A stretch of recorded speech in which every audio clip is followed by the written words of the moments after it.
Inhale, exhale. It's the most basic function of life, yet one we rarely think about. But what if I told you that the simple act of breathing holds the key to improved health, enhanced performance, and even longevity?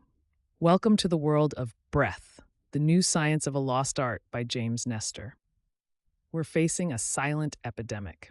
Nestor reveals that 90% of us are breathing incorrectly, leading to a host of health problems. From snoring and sleep apnea to asthma and autoimmune diseases, many modern ailments can be traced back to dysfunctional breathing patterns. But how did we get here? Nestor takes us on a journey through human evolution. Our ancestors had larger nasal cavities and broader faces, perfectly suited for nasal breathing. But as our diets changed and we began to prioritize looks over function, our facial structures shifted. The result? Narrower airways and a predisposition to mouth breathing. The power of nasal breathing. One of Nestor's central arguments is the superiority of nasal breathing. The nose isn't just a decorative feature, it's a crucial part of our respiratory system. It filters, warms, and humidifies the air we breathe. More importantly, it produces nitric oxide, a molecule that plays a vital role in increasing circulation and delivering oxygen to cells. Nestor cites fascinating studies showing how nasal breathing can lower blood pressure, reduce anxiety, and even improve sexual function. One particularly striking experiment demonstrated that runners who taped their mouths shut and breathed only through their noses saw significant improvements in endurance and recovery.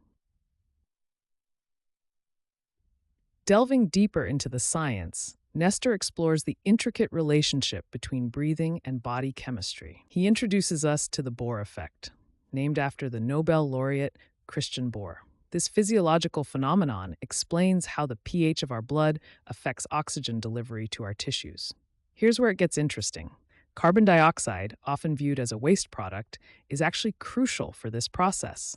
By practicing certain breathing techniques, we can optimize our CO2 levels, enhancing oxygen delivery throughout our body. This has profound implications for everything from athletic performance to mental clarity. Nestor's journey takes him from the dusty tomes of ancient breathing practices to cutting-edge pulmonary research labs. He discovers that many age-old techniques, like pranayama in yoga or Tibetan tummo breathing, have solid scientific foundations. Take, for example, the 5.5-second breath. Nestor explains that this rhythm, 5.5 seconds in, 5.5 seconds out, aligns with our natural physiological cycles and can induce a state of coherence between our heart rate, blood pressure, and nervous system. It's a simple technique, but one that can have profound effects on our stress levels and overall well-being. One of the book's most alarming sections deals with the dangers of mouth breathing, especially during sleep. Nestor cites research showing that mouth breathing can lead to lowered oxygen levels, increased blood pressure, and even changes in facial structure over time. In a self-experiment that borders on the extreme, Nestor plugs his nose for 10 days, forcing himself to breathe only through his mouth. The results are dramatic: snoring, sleep apnea, increased stress levels, and a host of other issues. It's a vivid demonstration of how quickly poor breathing can impact our health. The book also explores the fascinating connection between breath and mental health. Nestor introduces us to the concept of resonant breathing or coherent breathing, a technique that can help alleviate symptoms of anxiety and depression. By consciously slowing our breath to about 5.5 breaths per minute, we can activate the parasympathetic nervous system, inducing a state of calm. This isn't just New Age thinking. It's backed by numerous studies showing measurable changes in brain activity and stress hormone levels. Throughout the book, Nestor introduces various breathing techniques, each with its own benefits. Box breathing, a technique used by Navy SEALs to stay calm under pressure. Buteyko method, a Russian technique aimed at reducing overall breathing volume. Wim Hof method, combining cold exposure with hyperventilation for improved immunity and endurance. Sudarshan Kriya, a rhythmic breathing practice shown to alleviate depression and PTSD. These aren't presented as panaceas, but as tools we can incorporate into our daily lives to improve our overall health and well-being. The future of breathing. As Nestor concludes, he paints a picture of a future where breathing is given the attention it deserves.